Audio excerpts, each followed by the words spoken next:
the top 50 problems or issues that you might face as an overlander. And today we're going to talk about the weather, as you can tell by the introduction. I have my list here, and let's get started with number one. It might seem obvious, but it's always a good idea. Please, please, please check the weather. It doesn't take a long time to do that, but check the extended forecast. Now, there are obviously lots of different sites that you would go to check the weather. So whatever local area you're in, that would be a good one to use, right? You might also want to check the weather conditions along your route and at your destination to make sure that everything is peachy keen. All right, peachy keen. Did I just say that? I think I did. Well, there you go. All right, number two for problems with weather. Make sure you're packing the appropriate clothing for the weather conditions that you may face. All right, if you've checked the weather and the weather says it's going to be sunny and cool, then bring something light, long sleeve to keep you warm during the day, perhaps. Because at night, the weather's going to get cooler because the sun's not around, so you want to have clothes for that, okay? Okay, so number three, vehicle. Yeah, I know, but, you're out in the weather. Check your vehicle before you go out. Things like your heating system, if it's wintertime or the fall. Cooling system if it's spring or summer, maybe even into early autumn, right? So that's something you want to consider. You want to make sure for weather you have the appropriate tires on your vehicle, right? If you're going somewhere where it might be snowing, you want to make sure you have the appropriate tires. Probably an AT with a 3-peak rated probably wouldn't help, okay?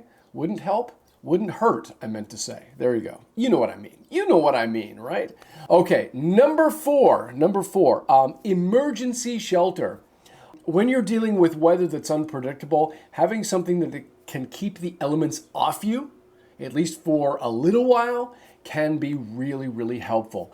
These are various things that you could do. A bivvy, you could do a tarp, you could have a tent with you, just a light tent, just to keep some of the elements off you may be helpful depending on the circumstances that you find yourself in.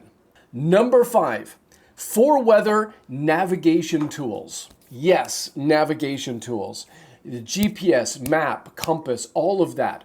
But what does that have to do with weather?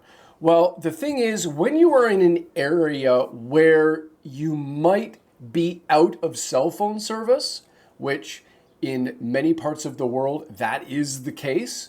Either a satellite phone, a Garmin InReach, something like that, that will allow you to connect to weather stations or national weather services in your area so that you can be aware or keep in touch with weather as it changes. Number six, we can do that. There we go. Number six, vehicle maintenance. All right. So when you are dealing with weather, your vehicle is your primary center of food and shelter, and of course travel.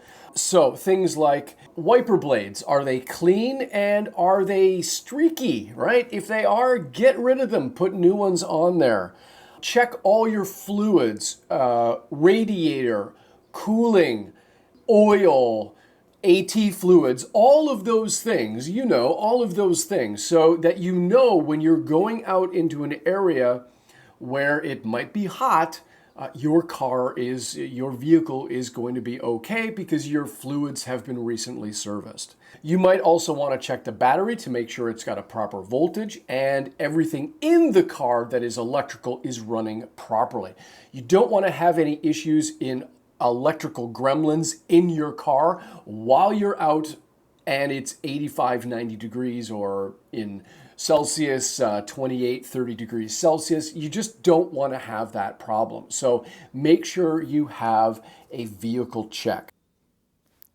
Hey everybody, how are you? Okay, let me just pause the video for just a minute because I want to talk to you. According to my YouTube analytics on YouTube Studio, 99.4% of all of my viewers on the channel haven't subscribed yet, which means I could have 1,000 subscribers out there and I just don't know it yet. So, like Nate Black says on his channel, if you don't ask, you'll never get it. So today I'm asking you, my viewer of this video, if you found it helpful or any of the other videos that I've created for you have resonated with you in any way, shape, or form, please hit the sub button. I would really appreciate it because my goal for 2025 is to have this channel become monetized. And with viewers like you, I know we can do it.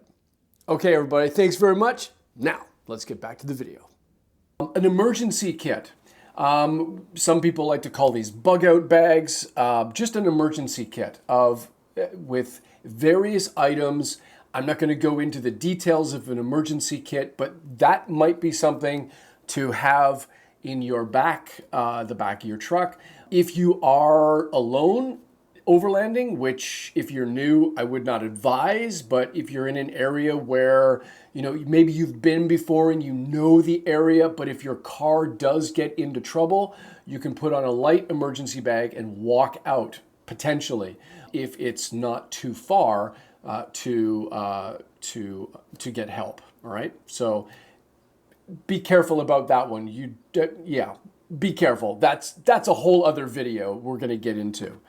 All right, comms, all right, so communication tools, I kind of touched on this already with regards to navigation tools.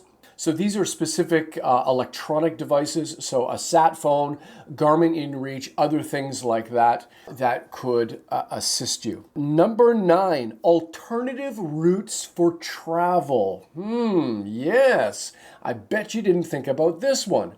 So you know roughly where your destination is going to be, but it may be a good idea to, as you're checking out the map, to have 2 or 3 routes planned out. Your primary route and perhaps 1 or 2 secondary routes. The reason is, what if on your primary route you have a flash flood and, well, you don't have a snorkel and you're not quite ready to risk going through the water? Well, then you just backtrack and type in your next secondary route, and hopefully that one would be better, okay? So having a secondary route, really helpful. Number 10, train and prepare on all of your equipment. If you are out in the wintertime, learn how to snow drive, okay? Get into your overland rig, not your daily driver car, but get into your rig and actually go maybe, late at night when it's snowing, and you go to a parking lot and practice emergency braking, turning quickly in snow so that you can get a feel for what the vehicle is doing and you can be prepared for that and you're not going to panic, okay? This is also true in heavy rain. This is true in lightning storms. Whatever the scenario that you may encounter in your travels, have thoughts in your mind for how you're going to deal with them.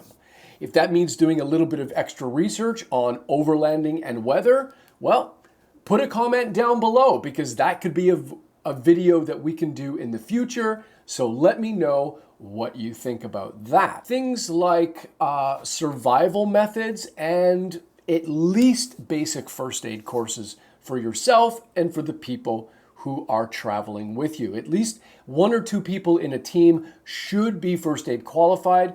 Those are my 10 ways of dealing with inclement weather, should you happen to come up with it. So next top 10 are problems dealing with navigation and GPS issues.